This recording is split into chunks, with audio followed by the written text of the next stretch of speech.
RN de volta na sua tela.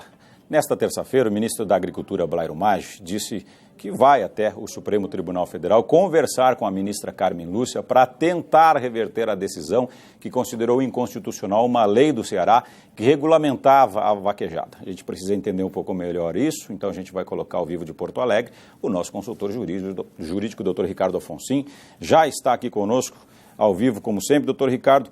E aí a pergunta é simples, né, doutor Ricardo? A corte máxima do nosso país, a gente sabe, é o STF. Mas existe algum elemento que possa fazê-los reverter esse entendimento?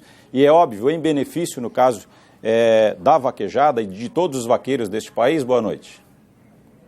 Boa noite, Márcio. Boa noite, amigos do Rural Notícias. Eu acho interessante, o ministro vai falar com a presidente do STF para ver se eles mudam a decisão. O ministro não se fala, se faz um recurso em relação àquela decisão que já foi proferida. Poderão aí fazer uns embargos de declaração, né, quanto a essa decisão, tentando revertê-la.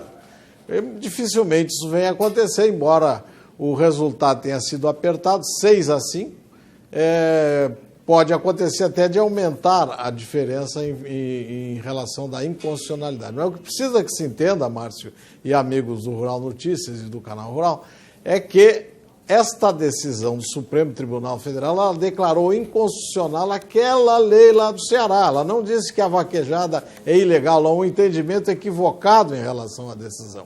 O Ceará inventou de fazer uma lei regulamentando a vaquejada, não diz praticamente nada nessa lei, e aí que o Ministério deu a oportunidade para o Ministério Público Federal entrar com essa ação direta de inconstitucionalidade, pedindo a inconstitucionalidade daquela lei.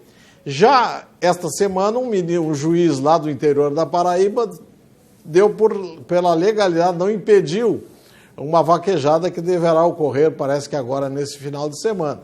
Então, os próprios juízes de primeiro grau não estão vinculados a essa decisão do Supremo Tribunal Federal, porque ela trata exclusivamente daquela lei do Ceará.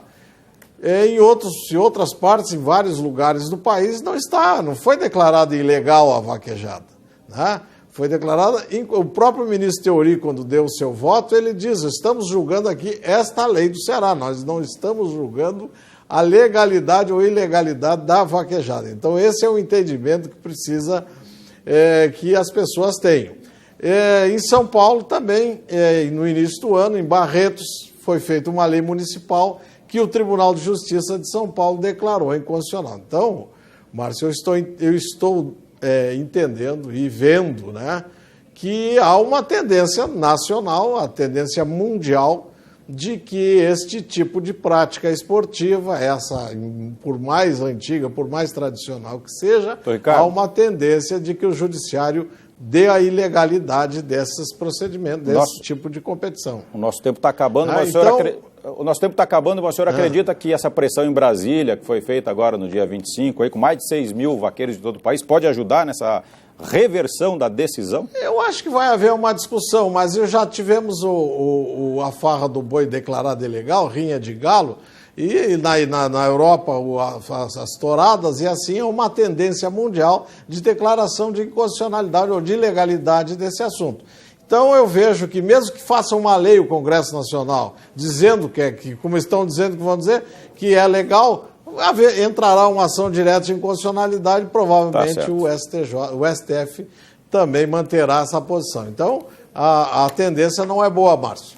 Obrigado, doutor Ricardo. É com você. E já quem está falando de esportes, o meu time de futebol e o seu jogam hoje. Boa sorte para nós, então. Que não é o mesmo, né? Que não é o mesmo. Obrigado, até mais. Boa noite.